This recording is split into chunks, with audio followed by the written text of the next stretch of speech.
Shalom jemaat yang dikasihi Tuhan dan yang mengasihi Tuhan. Sekali lagi shalom. Mari kita mulai ibadah kita. Mari kita bersaat teduh terlebih dahulu. Saat teduh dimulai.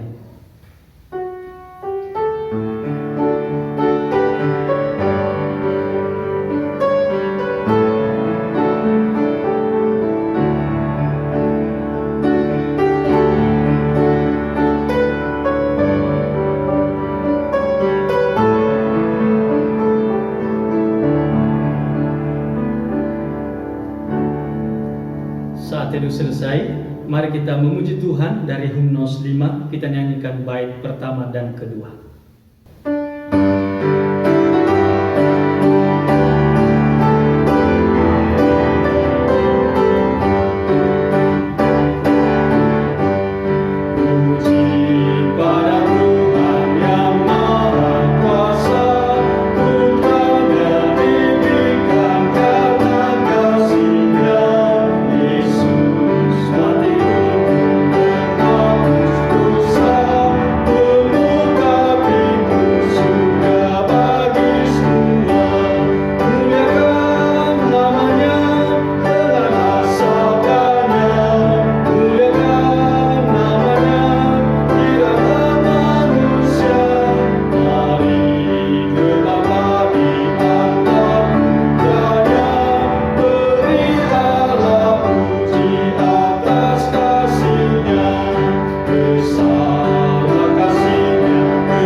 Sidang jemaat sekalian, pada pagi hari ini kita memulai kebaktian kita dengan pengakuan bahwa pertolongan kita datangnya dalam nama Tuhan yang menjadikan langit dan bumi beserta sekalian isinya. Ia memeliharakan kesetiaannya kekal selama-lamanya, dan Ia tidak pernah meninggalkan kita perbuatan tangannya. Kiranya kasih karunia dan damai sejahtera dari Allah Bapa kita dan dari Tuhan kita Yesus Kristus tercurah atas kita sekalian. Amin. Sabda Tuhan kepada kita di awal ibadah terambil di dalam Efesus pasal 3 ayat 12. Beginilah firman Tuhan. Di dalam Dia kita beroleh keberanian dan jalan masuk kepada Allah dengan penuh kepercayaan oleh iman kita kepadanya. Amin. Mari kita merespons sabda pembukaan di awal ibadah ini dengan memuji Tuhan dari Hymnos 15. Kita nyanyikan bait pertama dan kedua.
Bapak, Ibu, dan saudara-saudari yang dikasihi oleh Tuhan, dalam perjalanan hidup kita, seringkali kita jatuh di dalam dosa. Sebagai orang yang percaya kepada Tuhan, mestinya kita mengasihi Allah dan mengasihi sesama manusia. Tapi kadang-kadang kita tidak melakukan hal demikian. Firman Tuhan menegur kita pada pagi hari ini yang terambil di dalam 1 Yohanes pasal 4 ayat yang ke-8. Begini firman Tuhan. Barang siapa tidak mengasihi, ia tidak mengenal Allah, sebab Allah adalah kasih. Mari Bapak Ibu dan saudara-saudari yang dikasihi oleh Tuhan, marilah kita mengaku dosa di hadapan Tuhan. Saya mempersilakan jemaat untuk berdoa terlebih dahulu.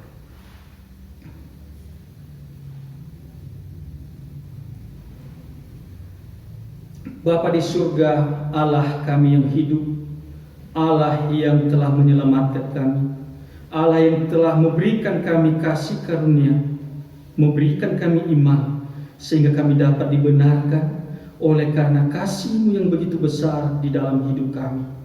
Ya Tuhan Allah Bapa di surga, di dalam perjalanan hidup kami, seringkali kami menyakiti hati-Mu Tuhan, dan seringkali kami menyakiti sesama kami. Seringkali kami tidak bisa mengasihi Engkau Tuhan, seringkali juga kami tidak bisa mengasihi sesama kami, oleh karena keegoisan diri kami ya Tuhan. Maka pada saat ini ya Tuhan Allah Bapa, kami memohon kepadamu, Engkau mengampuni setiap kami Tuhan. Engkau sucikan terus kehidupan kami ini ya Tuhan. Dan kiranya Engkau menolong kami, sehingga kami boleh bertobat dari sikap kami, dari perbuatan kami yang tidak menyenangkan Engkau ya Tuhan. Tolonglah kami Tuhan. Kami percaya Tuhan Yesus, bahwa Engkau mengasihi kami, bahwa Engkau mengampuni kami, karena Engkau Tuhan telah memberikan kami keselamatan lewat anak-Mu yang tunggal, Tuhan kami Yesus Kristus, yang telah mati di atas kayu salib. Terima kasih Tuhan. Di dalam nama Tuhan Yesus kami berdoa. Amin. Dengarkan pengampunan dosa yang telah dijanjikan Tuhan kepada kita dan yang telah diberikan Tuhan kepada kita, yang terambil di dalam Efesus pasal 2 ayat 8 sampai dengan ayatnya yang ke-9. Begini firman Tuhan. Sebab karena kasih karunia kamu diselamatkan oleh iman, itu bukan hasil usahamu, tetapi pemberian Allah. Itu bukan hasil pekerjaanmu. Jangan ada orang yang memegahkan diri. Amin untuk janji Tuhan. Mari kita merespon akan pengampunan yang Tuhan berikan kepada kita. Kita memuji Tuhan dari Hymnos 27. Aku miliknya, dia milikku. Kita nyanyikan bait pertama dan kedua.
Saudara-saudari yang dikasihi oleh Tuhan, saat ini kita akan mendengarkan kebenaran firman Tuhan.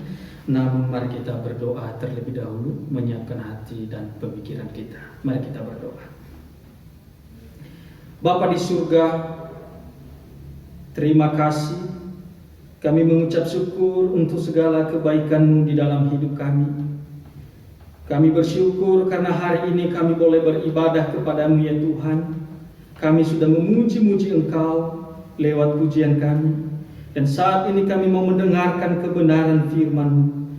Maka Tuhan, kami mohon Engkau layakkanlah kami, Engkau berkenanlah kepada kami, sehingga apa yang kami dengar daripada firman-Mu kami boleh mengerti Tuhan, dan kami boleh mampu melakukannya di dalam hidup kami. Tolong berkati kami semua Tuhan, dan berkati hamba-Mu, payamu yang akan menyampaikan kebenaran firman. Berikan dia kekuatan, berikan dia pertolongan, berikan dia hikmat ya Tuhan, sehingga apa yang ia sampaikan boleh dapat memberkati kami semua. Terima kasih ya Tuhan, hanya di dalam nama Tuhan Yesus kami berdoa, dan yang telah mengajarkan kami berdoa demikian. Bapa kami yang di surga, dikuduskanlah nama-Mu, datanglah kerajaan-Mu, jadikanlah kehendak-Mu di bumi seperti di surga. Berilah pada kami pada hari ini makanan kami yang secukupnya, dan ampunilah kami atas segala kesalahan kami, seperti kami juga mengampuni orang yang bersalah kepada kami. Dan janganlah membawa kami dalam pencobaan, tetapi lepaskanlah kami daripada yang jahat. Karena Engkaulah yang mempunyai kerajaan, dan kuasa, dan kemuliaan sampai selama-lamanya. Amin. Mari kita mengikrarkan iman percaya kita, baik di hadapan Tuhan maupun di hadapan manusia, yang berbunyi demikian. Aku percaya kepada Allah, Bapa yang Maha Kuasa, Khalik langit dan bumi, dan kepada Yesus Kristus, anaknya yang tunggal Tuhan kita, yang dikandung daripada Roh Kudus, lahir dari anak darah Maria, yang menderita sengsara di bawah pemerintahan Pontius Pilatus, disalibkan, mati, dan dikuburkan, turun ke dalam kerajaan maut, pada hari yang ketiga bangkit pula dari antara orang mati, naik ke surga, duduk di sebelah kanan Allah, Bapa yang Maha Kuasa, dan dari sana ia akan datang untuk menghakimi orang yang hidup dan yang mati. Aku percaya kepada Roh Kudus, gereja yang kudus dan am, persekutuan orang kudus, pengampunan dosa, kebangkitan orang mati, dan hidup yang kekal. Amin. Selamat pagi Bapak Ibu sidang jemaat yang terkasih di dalam Tuhan kita Yesus Kristus. Pada pagi hari ini marilah kita bersama-sama mendengar dan merenungkan kebenaran firman Tuhan.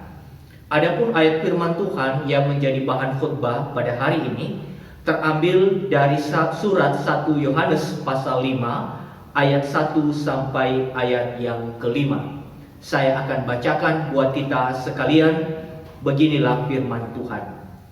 Setiap orang yang percaya bahwa Yesus adalah Kristus, lahir dari Allah, dan setiap orang yang mengasihi Dia yang melahirkan, mengasihi juga Dia yang lahir daripadanya.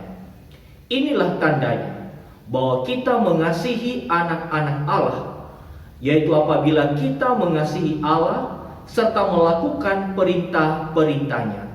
Sebab inilah kasih kepada Allah, yaitu bahwa kita menuruti perintah-perintahnya. Perintah-perintahnya itu tidak berat, sebab semua yang lahir dari Allah mengalahkan dunia. Dan inilah kemenangan yang mengalahkan dunia, iman kita. Siapakah yang mengalahkan dunia selain daripada dia yang percaya bahwa Yesus adalah anak Allah? Demikian pembacaan firman Tuhan. Berbahagialah kita sekalian yang sudah membaca kebenaran firman Tuhan dan yang berkomitmen untuk merenungkannya dalam hidup kita, sekaligus juga mau melakukannya di dalam kehidupan kita hari lepas hari. Bapak Ibu sidang jemaat sekalian, tema khotbah hari ini sesuai dengan judul perikop di dalam pasal yang kelima ini, yaitu iman mengalahkan dunia. Bapak Ibu yang saya kasihi di dalam Tuhan kita Yesus Kristus, apa yang terjadi misalkan di sebuah kota itu tidak ada bioskop, tidak ada bar, tidak ada yang membuang sampah sembarangan, tidak ada demonstrasi yang merusak, tidak ada terjadi hal-hal kejahatan lainnya. Orang-orang juga begitu tertib di jalan raya, memberikan tempat bagi pejalan kaki dan memberikan tempat bagi juga yang naik sepeda, dan semuanya tertib. Rasanya kehidupan kita begitu enak dan kita merasa bahwa kehidupan ini adalah kehidupan yang begitu nyaman. Tetapi Bapak Ibu dan saudara-saudara yang terkasih, di tengah-tengah situasi seperti itu, apakah kekristenan masih memiliki kontribusi? Apakah kekristenan masih dibutuhkan untuk bisa menyaksikan iman? Tentu pernyataan yang saya katakan ini sebetulnya saya mengutip dari satu buku yang bernama Kekristenan Tanpa Kristus, dan seorang penulis ini mengutip satu pernyataan dari seorang pendeta yang mengatakan bahwa justru kalau iblis sedang bekerja di tengah-tengah dunia, maka sepertinya ada kedamaian, dan dalam kedamaian seperti itu justru kekristenan sepertinya sudah tidak dibutuhkan relevansinya, sudah tidak dibutuhkan kontribusinya, sudah tidak dibutuhkan kesaksiannya.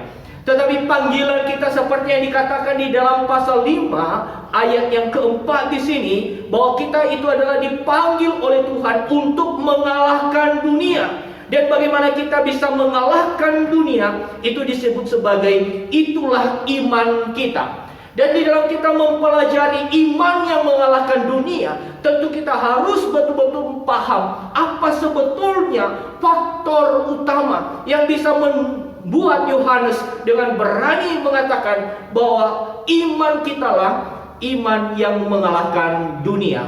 Nampaknya Bapak Ibu dan saudara-saudara, Yohanes mengingat satu pernyataan Tuhan Yesus seperti yang dikatakan di dalam Injil Yohanes pasal 16.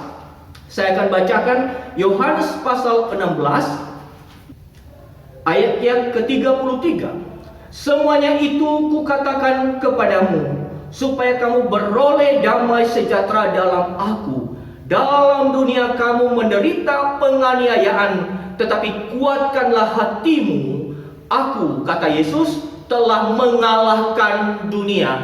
Jadi Bapak Ibu saudara-saudara yang terkasih di dalam Tuhan, ketika penulis surat Yohanes ini memberikan penegasan bahwa iman orang percayalah yang mengalahkan dunia, itu bukan berarti iman secara independen atau keyakinan pada diri sendiri yang dibangun oleh orang percaya itulah yang memiliki kuasa untuk mengalahkan dunia. Tetapi sesungguhnya karena Kristus telah datang ke dalam dunia, Yesus telah datang ke dalam dunia mengambil rupa seperti manusia. Dia datang ke dalam dunia untuk mengalahkan dunia. Dia datang ke dalam dunia untuk mengalahkan pencobaan. Ia datang ke dalam dunia untuk mengalahkan dosa. Dan ia datang ke dalam dunia untuk mengalahkan si jahat. Di dalam berita Injil kita tahu bahwa di atas kayu salib dan juga ketika kebangkitan Kristus dari antara orang mati, itu adalah berita yang penuh dengan kuasa kekuatan untuk menegaskan bahwa si jahat telah dikalahkan, dunia telah dikalahkan. Jadi kehadiran Yesus yang datang ke dalam dunia, itulah yang menjadi iman percaya kita. Makanya dikatakan di dalam pasal 5 tadi, kita kembali dalam pasal 5 ayat pertama, Bapak Ibu, setiap orang yang percaya bahwa Yesus adalah Kristus, lahir dari Allah, dan setiap orang yang mengasihi Dia yang melahirkan, mengasihi juga Dia yang lahir daripadanya. Jadi Bapak Ibu dan saudara-saudara, iman seperti apa yang mengalahkan dunia adalah iman yang berasal dari karya Allah. Oleh karena Allah telah bekerja, berkarya di tengah-tengah dunia ini melalui kedatangan Yesus Kristus ke dalam dunia. Jadi itulah yang merupakan titik tolak bagi kita. Kalau kita bicara tentang iman yang mengalahkan dunia, berarti kita harus tahu bahwa iman yang kita miliki itu adalah iman yang dinyatakan, yang diberikan oleh Tuhan oleh karena karya supranaturalnya melalui pekerjaan Roh Kudus. Kalau kita baca di dalam Yohanes pasal 3, Bapak Ibu dan saudara-saudara, di situ ada percakapan antara Tuhan Yesus dengan Nikodemus, dan Tuhan Yesus menegaskan di situ bahwa mustahil orang masuk dan melihat kerajaan Allah kalau ia tidak dilahirkan kembali. Jadi konsep kelahiran kembali atau lahir dari Allah itu tidak terlepas dari kuasa anugerah Allah yang begitu dahsyat, yang bekerja di dalam hati dan dalam kehidupan orang-orang yang dikenanya, supaya mereka apa? Supaya mereka memiliki iman, supaya mereka hidup di dalam pertobatan, dan supaya mereka percaya kepada Kristus Yesus yang kedatangannya mengumandangkan tentang kedatangan kerajaan Allah. Bapak Ibu saudara-saudara yang saya kasih di dalam Tuhan, iman yang sejati berasal dari karya Allah dalam kelahiran baru kita. Hasilnya adalah kita bisa percaya kepada siapa? Di sini di dalam perikop yang kita baca, kita tahu bahwa ayat 1 dan ayat yang kelima memberikan kita penegasan iman seperti apakah yang menjadi iman yang sejati itu, yaitu iman yang percaya kepada Yesus. Di sini di dalam ayat pertama dikatakan Yesus adalah Kristus, dan ayat yang kelima Yesus adalah anak Allah. Dua hal ini mengapit seluruh apa yang dikatakan oleh penulis surat Yohanes ini ketika ia mengatakan iman kita mengalahkan dunia. Jadi titik tolak kita memiliki iman yang mengalahkan dunia itu haruslah memiliki iman yang benar, iman kepada Yesus yang adalah Kristus, iman kepada Yesus yang adalah anak Allah. Yesus adalah Kristus, Yesus adalah anak Allah, berarti bicara tentang inkarnasi, berarti bicara tentang Yesus menjadi manusia, berarti bicara tentang Yesus yang mengklaim segala sesuatu itu telah diserahkan kepadanya oleh Bapa, dan dia adalah raja di atas segalanya. Saudaraku yang saya kasihi di dalam Tuhan, maka iman sejati itu tidak terlepas dari penyataan Allah, tidak terlepas dari berita dari Allah, tidak terlepas dari kebenaran yang dinyatakan oleh Allah. Saudaraku yang saya kasih dalam Tuhan, surat 1 Yohanes ini begitu tegas menjelaskan kepada kita bahwa Allah sendiri datang menerangi kehidupan orang percaya, bahwa Allah sendiri datang untuk memberikan kepada orang percaya terang yang sesungguhnya, supaya orang percaya mendapatkan persekutuan dengan Dia. Oleh karena itu, Bapak Ibu Saudaraku yang saya kasih di dalam Tuhan, Yesus berinkarnasi menjadi manusia untuk mengalahkan dunia, dan itulah yang kita imani. Dan karyanya yang sempurna itu, yang efektif dalam kehidupan kita, itulah yang bisa membuat kita, yang memampukan kita untuk mengalahkan dunia. Nanti kita akan singgung di poin yang ketiga, hal yang perlu untuk kita lakukan di dalam mengalahkan dunia. Hal yang kedua, Bapak Ibu dan saudara-saudara, iman yang mengalahkan dunia itu adalah iman yang dibuktikan di dalam kasih dan ketaatan. Maka di dalam ayat yang kedua sampai ayat yang ketiga itu, dua kata ini seringkali dipakai, yaitu kasih, mengasihi Allah, mengasihi sesama, dan taat pada perintah-perintah Allah. Nampaknya Bapak Ibu dan saudara-saudara, penulis surat Yohanes ini ingin menghubungkan tiga aspek yang dibahas di dalam surat ini, yaitu bagaimana mengasihi, bagaimana taat kepada Allah, dan bagaimana memiliki iman. Maka di dalam pasal 5 ini sebagai puncak daripada surat ini, penulis surat Yohanes memberikan hubungan yang begitu erat antara iman, kasih, dan ketaatan. Di dalam bagian ini Bapak Ibu dan saudara-saudara, kalau iman tadi kita dapatkan dari anugerah Tuhan, dari berita dari Tuhan, oleh karena karya Roh Kudus dalam hidup kita, maka tinggal tanggung jawab yang kita bisa buktikan di dalam kehidupan kita, bahwa kita sudah mendapatkan persekutuan dengan anaknya yang tunggal, dengan Tuhan Yesus Kristus. Itu adalah dengan kita mengasihi dan dengan kita juga taat pada perintah-perintah Tuhan. Saudaraku yang saya kasih dalam Tuhan, mengasihi dan menaati Allah merupakan dua hal yang dikaitkan dengan iman. Sepertinya Yohanes mengingat perkataan Tuhan Yesus ketika Tuhan Yesus menyatakan perkataan-perkataan terakhir kepada mereka. Tuhan Yesus mengatakan, inilah perintahku, perintah baru aku berikan kepadamu, yaitu apa? Supaya kamu saling mengasihi. Saudara yang saya kasihi di dalam Tuhan, ada seorang teolog yang mencoba memberikan komentar refleksi dari ayat ini, dan ia mengatakan begini, Bapak Ibu dan saudara-saudara, di dalam urusan ortodoksi, maka kita biasanya back to the Bible, dan di dalam back to the Bible kita langsung bisa menilai suatu ajaran keliru, sesat, atau sehat dan benar. Tetapi saudara-saudara, orang percaya seringkali gagal di dalam apa? Bukan di dalam menilai segala suatu ajaran itu benar atau tidaknya, tetapi pada apa? Pada aspek mengasihi. Kita lebih sulit untuk berjabat tangan dengan seorang yang barusan berselisih pendapat kepada kita di dalam rapat gereja. Ketika kita selesai rapat gereja, saudara-saudara, lalu di tengah-tengah rapat tadi kita sedang berselisih, kita pulang. Apakah kita dengan rendah hati datang kepada orang tersebut dan mengatakan, aku menyalami engkau karena ini adalah perintah Tuhan? Rasanya Bapak Ibu dan saudara-saudara, ini pergumulan yang berat. Kalau untuk menilai ajaran orang benar atau tidak, tinggal buka Alkitab, baca buku-buku doktrin, baca teologi-teologi ortodoksi, dan kita langsung menilai ini keliru, sesat. Tetapi yang paling sulit adalah bagaimana kita mengasihi sebagai sebetulnya ciri khas kekristenan. Orang Kristen itu seringkali kata-katakan kasih, mari kita mengasihi, tapi pada prakteknya Bapak Ibu, itu tidak segampang dari apa yang kita katakan. Seperti tadi contoh yang memang itu begitu saya baca tafsiran itu, komentar itu, saya langsung juga merasa ditegur Bapak Ibu.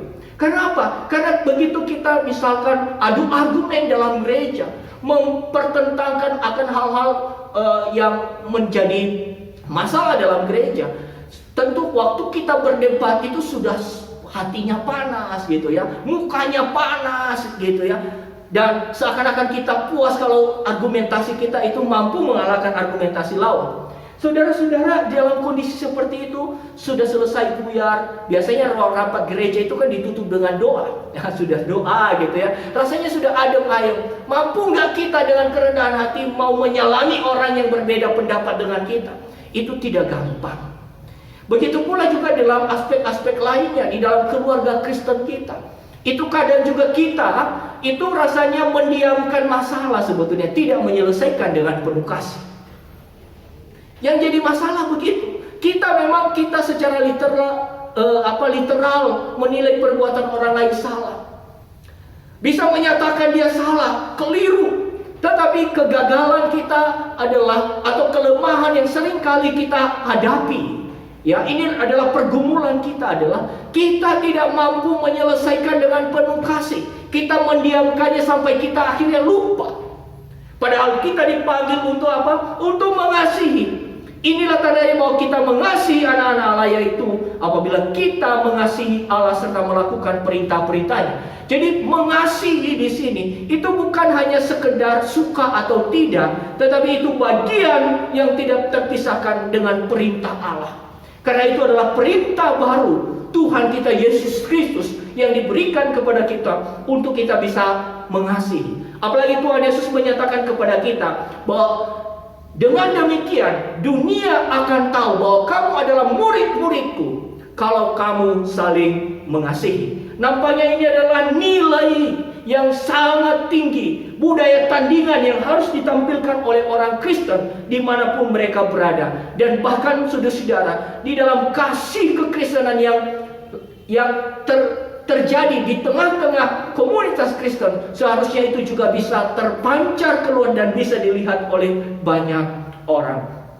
Saudaraku yang saya kasih di dalam Tuhan, hal yang berikutnya yang dikatakan di sini selain daripada mengasihi adalah ketaatan pada perintah-perintah Tuhan. Ketaatan pada perintah-perintah Tuhan itu adalah sesuatu yang begitu penting, dan di sini dikatakan di dalam ayat yang ketiga bagian terakhir, perintah-perintahnya itu tidak berat. pernyataan perintah Tuhan atau melakukan perintah Tuhan seperti yang dikatakan dalam ayat yang kedua, itu bagi Yohanes adalah prinsip yang umum. Jadi Yohanes tidak lagi memberikan rincian apa saja sih perintah Tuhan. Karena apa? Bagi Yohanes, orang yang sudah mendapatkan iman dari Kristus Yesus, orang yang sudah dilahirkan kembali, yang dilahirkan oleh Allah, yang sudah bertobat dan percaya kepada Kristus Yesus, itu adalah orang yang sungguh-sungguh bisa dengan kerelaan hati untuk menunjukkan ketaatan kepada perintah Tuhan. Perintah Tuhan itu di sini dikatakan tidak berat. Karena apa? Karena itulah yang terus-menerus kita jalani setiap hari. Nah, perhatikan bersama-sama Bapak Ibu, di dalam ayat yang ketiga dan keempat ini, perintah Tuhan langsung ada hubungannya dengan apa? Langsung ada hubungannya dengan iman yang mengalahkan dunia. Artinya apa? Bahwa secara prinsip kita ini mau taat kepada Tuhan, mau mengabdikan seluruh hidup kita kepada Tuhan. Berarti sekarang tujuan hidup kita itu adalah pengabdian yang tulus kepada Tuhan. Itu adalah tujuan akhir daripada hidup kita. Pergumulan yang sedang juga kita gumulkan memohon pertolongan Tuhan di dalam menjalani hari-hari kita adalah bagaimana kita menyenangkan Tuhan di dalam kehidupan kita. Saudaraku yang saya kasihi di dalam Tuhan kita Yesus Kristus, iman yang sejati, iman yang dinyatakan oleh Tuhan kepada kita, iman yang dianugerahkan oleh Tuhan kepada kita juga bisa dibuktikan dengan ketaatan kita. Ketaatan yang penuh kesukaan, ketaatan yang penuh penyerahan kepada Tuhan.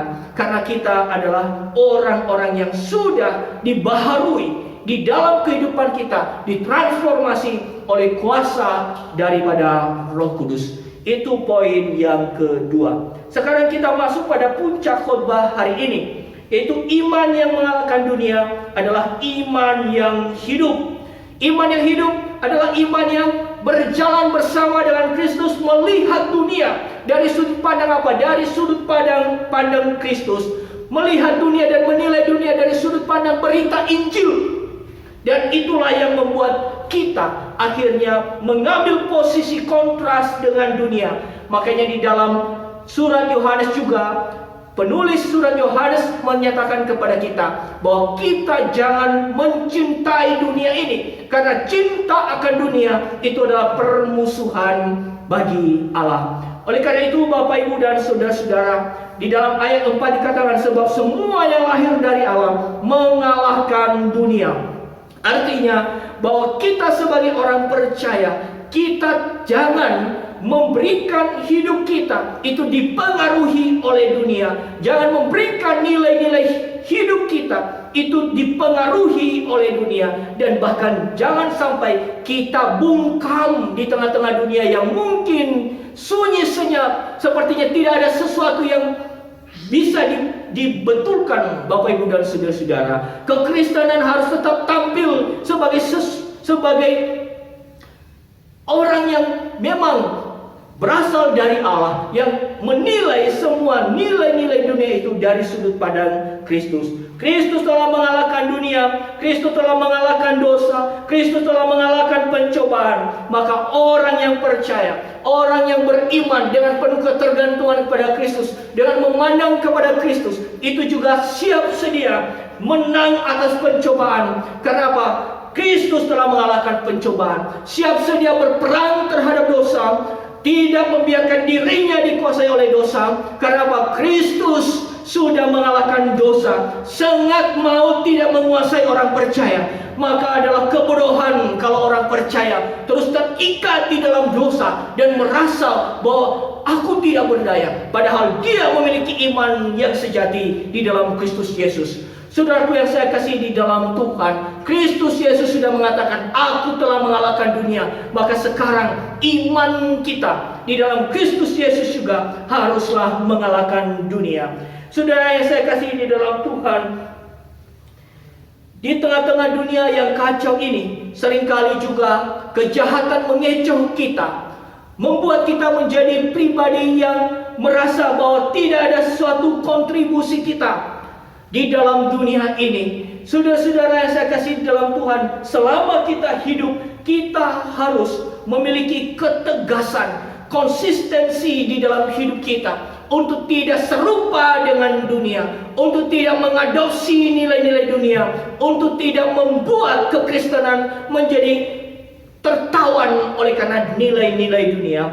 Saudara yang saya kasih dalam Tuhan, di hari Sabtu tanggal 31 Oktober itu adalah waktu bagi gereja untuk memperingati hari reformasi. Di dalam reformasi kita lihat bahwa sesungguhnya yang jadi patokan dari Martin Luther dengan berani mengatakan ini adalah ajaran kitab suci. Karena apa? Karena dia tidak ingin suara mayoritas itu menyetir gereja. Suara orang-orang yang sebetulnya hanya sekedar mencari kepentingan itu menyetir gereja dan membungkam kebenaran dari gereja.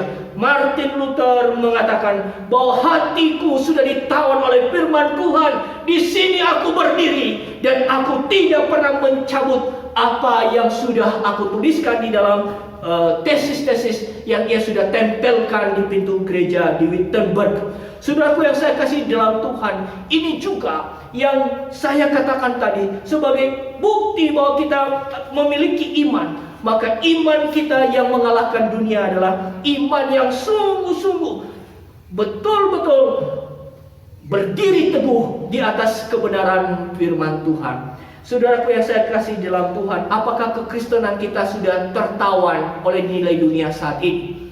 Apakah dunia menjadi hal yang justru mengacau balaukan kekristenan? Rasanya Bapak Ibu dan Saudara-saudara, kalau kita tidak jeli melihat, kita menganggap bahwa kekristenan dalam baik-baik saja. Tetapi Bapak Ibu dan Saudara-saudara, kita harus sadar bahwa semangat zaman ini sebetulnya sedang membuat kekristenan ternina-bobokan, sedang membuat kekristenan untuk lupa akan tugas dan tanggung jawabnya.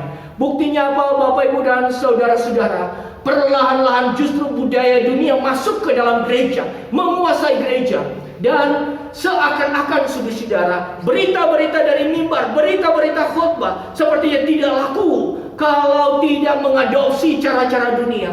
Oleh karena itu saudara-saudara, ini menjadi perhatian bagi kita. Ini menjadi peringatan yang sangat serius bagi kita. Kalau gereja justru ditawan oleh dunia, bagaimana mungkin dunia yang busuk oleh karena dosa bisa menjadi diperbaiki, bisa direformasi? Maka hanya dari gereja oleh karena ketaatan pada firman Tuhan sajalah yang bisa membuat gereja tetap tampil sebagai agen yang dipakai oleh Tuhan untuk menjadi kesaksian yang hidup di tengah-tengah dunia ini. Saudaraku yang saya kasih di dalam Tuhan, iman yang mengalahkan dunia itu juga adalah iman yang bukan berarti kita tampil sebagai pribadi yang kelihatan hebat, yang kelihatan sukses, yang kelihatan kuat, yang kelihatan perkasa. Tetapi iman yang mengalahkan dunia adalah ketika kita menjalani tugas panggilan kita sebagai gereja, yaitu umat yang kudus,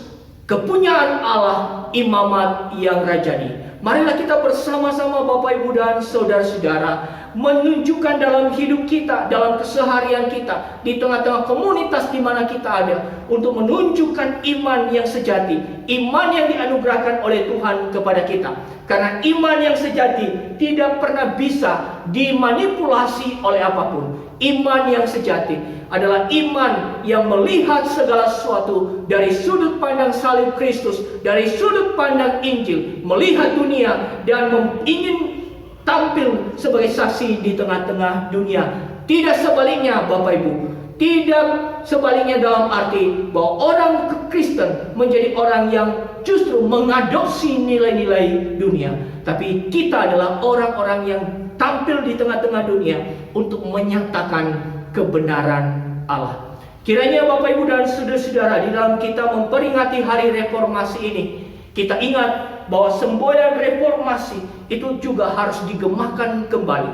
Kita menyatakan bahwa sola fide, hanya iman saja yang membuat kita bisa mendapatkan keselamatan, karya keselamatan yang dilakukan oleh Kristus Yesus. Keselamatan kita boleh terjadi hanya anugerah saja, sola gratia.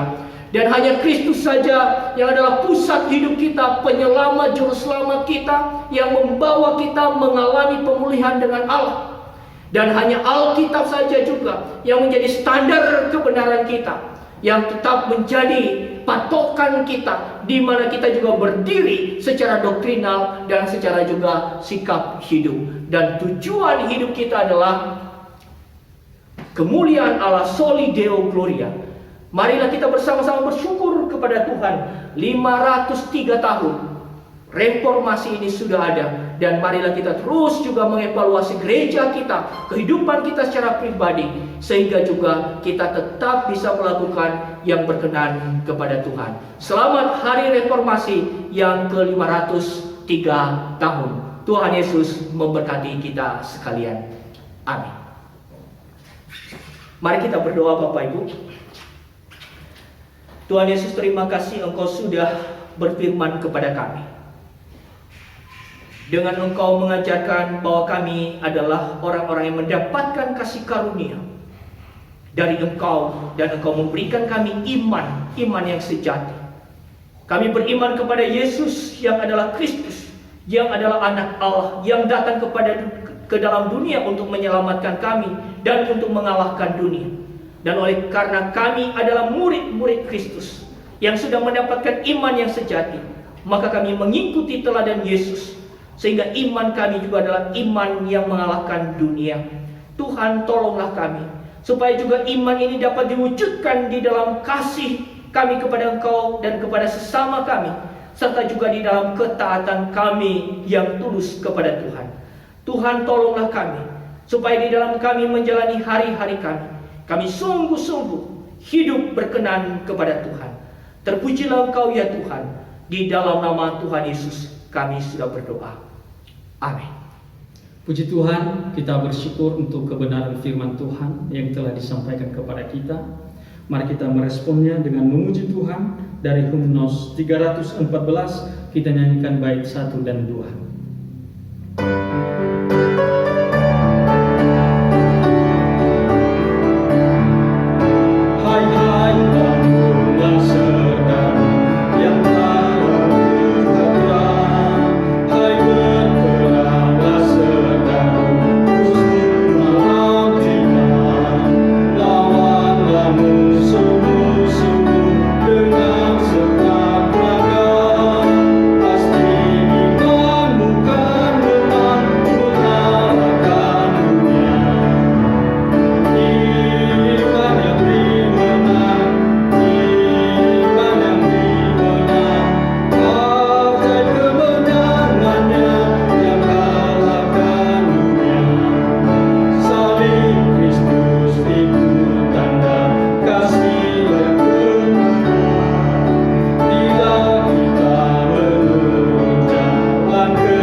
Jemaat dan kasih Tuhan, Warta Lisan Minggu 1 November 2020. Yang pertama, minggu depan 8 November 2020, ibadah di Gereja LWS Malang akan dilaksanakan secara tatap muka atau offline, dimulai pukul 8 pagi.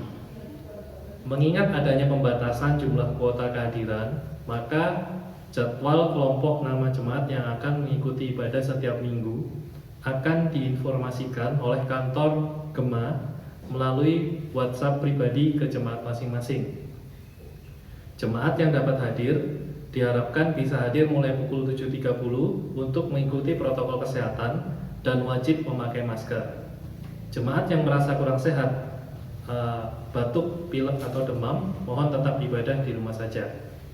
Ibadah online tetap berlangsung. 2. Bible Study hari Selasa 3 November 2020 pukul 17 sore masih dilaksanakan secara online dengan tema Batu Penjuru 1 Petrus 2 ayat 4-10. 3. Persekutuan doa hari Kamis 5 November 2020 pukul 17.30 sore dilaksanakan secara online. 4. Lumbung Kasih. Lumbung Kasih Gema masih terus terbuka. Jemaat bisa berbagi berkat berupa uang, barang, kebutuhan pokok, dan lain-lain untuk disalurkan kepada yang sangat membutuhkan. Tidak lupa kami mengucapkan terima kasih kepada Bapak Ibu Saudara yang telah berbagi berkat. Kiranya Tuhan memberkati.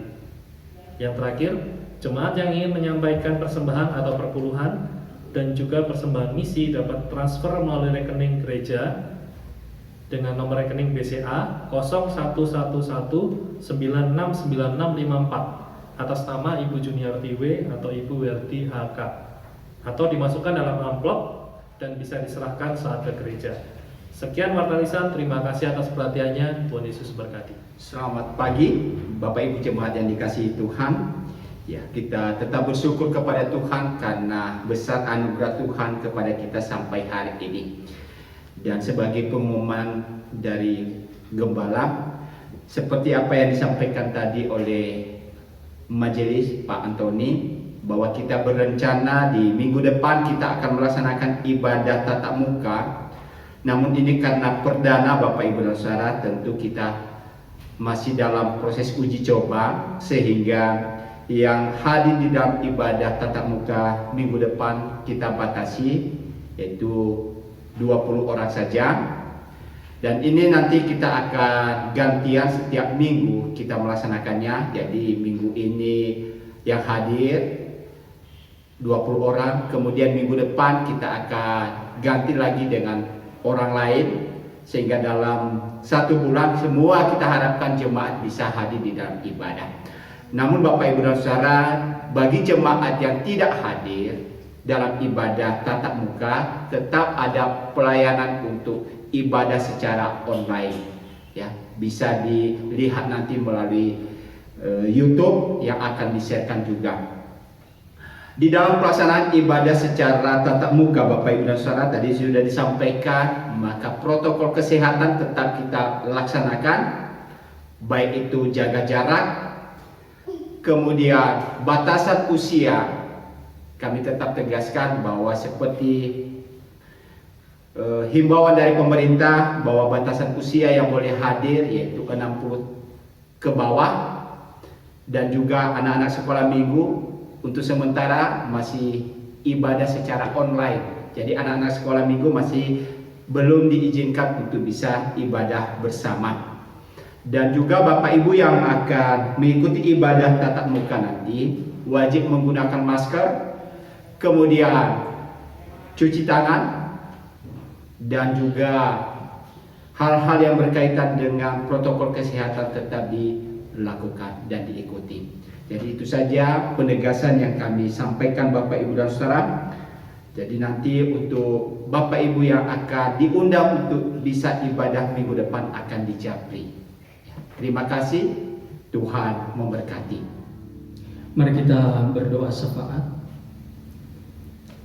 Bapa di surga, terima kasih, kami mengucap syukur ya Tuhan untuk kebenaran firman Tuhan yang telah kami dengar. Biarlah firman yang kami dengar ini boleh menguatkan kami, boleh menolong kami, boleh menuntun kami, sehingga di dalam iman kami tetap memiliki kepercayaan sepenuhnya kepadamu ya Tuhan. Dan kiranya Engkau menganugerahkan kepada kami iman yang teguh di dalam menjalani hidup ini. Terima kasih Tuhan. Kami berdoa untuk jemaat-Mu ya Tuhan, Gereja Elios Malang. Kiranya Engkau memberkati mereka Tuhan di dalam pergumulan-pergumulan yang mereka hadapi pada saat ini. Tolong ya Tuhan, Engkau jamah mereka, Engkau berikan kekuatan kepada mereka, Engkau hibur mereka, bahkan Engkau menolong mereka di dalam kesesakan mereka, di dalam pergumulan mereka ya Tuhan. Berikan mereka kesehatan ya Tuhan, berikan mereka kesehatan. Bagi yang sakit Engkau jamah Tuhan, Engkau berikan pemulihan, Engkau berikan kesembuhan kepada mereka ya Tuhan. Dan juga kami berdoa untuk iman mereka ya Tuhan. Kiranya mereka tetap setia kepadamu Tuhan, walaupun di tengah-tengah kesulitan-kesulitan pada saat ini. Tetapi buatlah jemaatmu, buatlah kami semua beriman kepadamu Tuhan. Buatlah kami setia kepadamu Tuhan, sehingga dalam kondisi apapun kami tetap beriman kepada Tuhan, dan kami tidak pernah meninggalkan Engkau Tuhan. Maka kiranya Engkau memimpin kami di dalam iman yang telah Engkau anugerahkan kepada setiap kami. Bapa di surga, kami juga berdoa untuk segala persiapan-persiapan ibadah kami. Kiranya Engkau tetap memberkati ya Tuhan, bagi yang merekam, mengedit, bahkan segala prosesnya Tuhan, Engkau berkati Tuhan, sehingga boleh lancar, boleh siap dengan baik Tuhan, boleh selesai dengan baik Tuhan, dan boleh menjadi berkat bagi kami semua. Dan terlebih kami berdoa untuk persiapan mulainya ibadah kami ke depan Tuhan. Kiranya Engkau memberikan kami hikmat, sehingga pada waktunya kami boleh memulai ibadah kami ini ya Tuhan. Terima kasih Tuhan. Pada saat ini kami berdoa untuk komisi anak, komisi pemuda remaja, dan juga untuk komisi dewasa. Kami menyerahkan hidup mereka ke dalam tangan-Mu Tuhan. Kami mohon Engkau menjaga mereka, memberkati mereka dimanapun mereka berada ya Tuhan. Biarlah mereka memiliki kerinduan akan Engkau Tuhan. Biarlah mereka senantiasa merindukan Engkau Tuhan di dalam pergumulan mereka, bahkan di dalam sukacita maupun duka cita. Kiranya mereka senantiasa merindukan Engkau Tuhan, mengandalkan Engkau di dalam hidup mereka. Berkatilah mereka ya Tuhan. Kami juga berdoa untuk bangsa Indonesia ini. Kami percaya bahwa Allah mengetahui apa yang terjadi di bangsa ini, dan juga kami percaya bahwa Allah mengontrol semuanya. Maka kami menyerahkan ke dalam tangan-Mu Tuhan. Kami mempercayakan bangsa ini bahwa Tuhan memberikan yang terbaik untuk negeri kami ini. Terima kasih ya Tuhan Yesus. Kami berdoa untuk pemerintahan, presiden, menteri, siapapun Tuhan, terlebih-lebih untuk orang-orang Kristen yang terjun di dalamnya Tuhan. Kiranya Engkau menolong mereka agar mereka boleh bekerja dengan baik, sehingga nama Tuhan dipermuliakan di dalam pekerjaan mereka. Terima kasih ya Tuhan. Untuk minggu ke depan kami menyerahkan hidup kami. Kami tidak tahu apa yang terjadi dalam hidup kami, tetapi satu hal yang kami tahu, bahwa Tuhan tidak pernah meninggalkan kami, dan kami mampu menjalani hari-hari kami bersama dengan Tuhan. Dan kami percaya Allah akan memimpin kami, Allah akan menolong kami, Allah akan menguatkan setiap kami. Terima kasih Tuhan. Di dalam nama Tuhan Yesus kami berdoa. Amin. Mari Bapak Ibu dan saudara-saudari yang dikasihi oleh Tuhan, mari kita pulang dengan memiliki satu komitmen bahwa kita tetap beriman kepada Tuhan, dan juga kita menyaksikan iman percaya kita kepada banyak orang. Mari kita memuji Tuhan. Hymnos 39 kita nyanyikan 2 kali.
Sidang jemaat sekalian, marilah kita pulang dan kita mengarahkan hati kita kepada Tuhan dan menerima berkat-Nya. Kiranya kasih karunia dari Tuhan Yesus dan kasih Allah Bapa, persekutuan Roh Kudus menyertai kita sekalian mulai saat ini sampai selama-lamanya. Amin. Mari kita mengakhiri ibadah kita. Mari kita memuji Tuhan. Dari hymnus 113 kita nyanyikan bait 1 dan 2.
Ibadah kita selesai, silakan bersatu.